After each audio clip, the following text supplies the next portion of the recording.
দিয়া রাখলি না রে তুই তো হারামি বিশ্বাস কইরা তোরে এখন কান্দি রে আমি কলিজার পোষা পাখি রে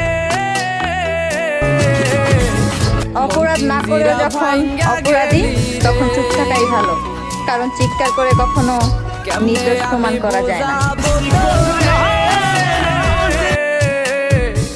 কত আঘাত দিলি অন্তরে।